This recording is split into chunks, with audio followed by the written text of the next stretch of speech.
Hi, welcome to Keep It Simple Programming. Today we will be talking about if, elif, and else statements. The basic idea is to ask, if something is the case, do it, else, do something else. Alright, so this is how you create an if-else statement. First, let's define a couple of variables. Bob equals 25 and Sue equals 20. Next, we will add the if statement. If Bob is greater than 21,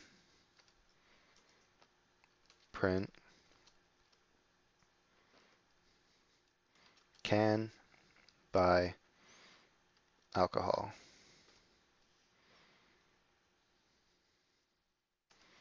Else, print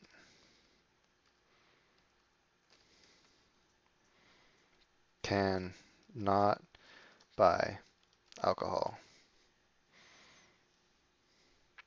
Alright, so when we run that, we should see, since Bob is over 21, he could buy alcohol. Now, let's see if we change Bob's age to under 21, 20.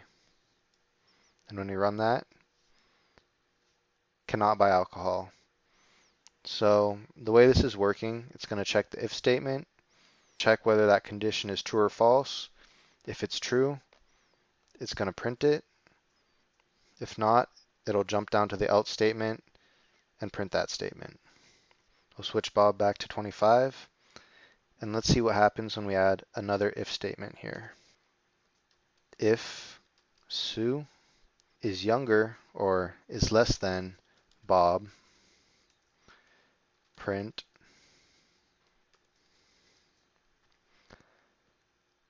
younger. All right, so we could see we have two true statements here. We have Bob is greater than 21, and we have Sue is younger than Bob. So let's find out what happens.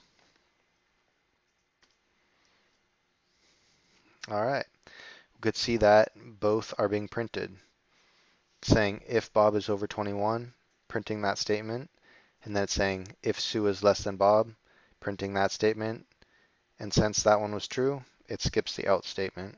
And then we could also see if we change Bob to 15 so that both these are not true, it should go all the way and print the else statement.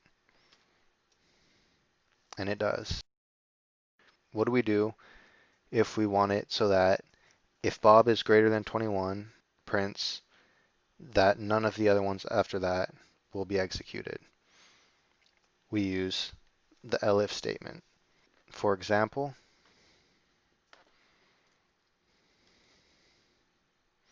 we'll put elif, switch Bob back to 25,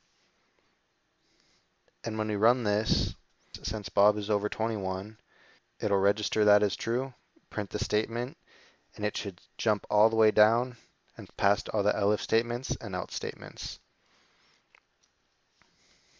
Can buy alcohol. There we are. And if we switch it, so just the first if is not true, say Bob is younger than 21, and when we run this, it'll show younger. So it'll go past the first if, and then since the second one is true, it'll skip the last if. And if we switch it so that the first two are false, cannot buy alcohol, we could see that it'll go past the first two and directly to the else. And those are the basics for understanding if, elif, and else statements. That concludes this brief introduction. I hope you enjoyed this video. If it was helpful, please click that subscribe button. Tomorrow we will be talking about for loops and while loops. I will be posting many more Python tutorials, and they will be getting more advanced as we progress. Thank you for watching, and have a wonderful day.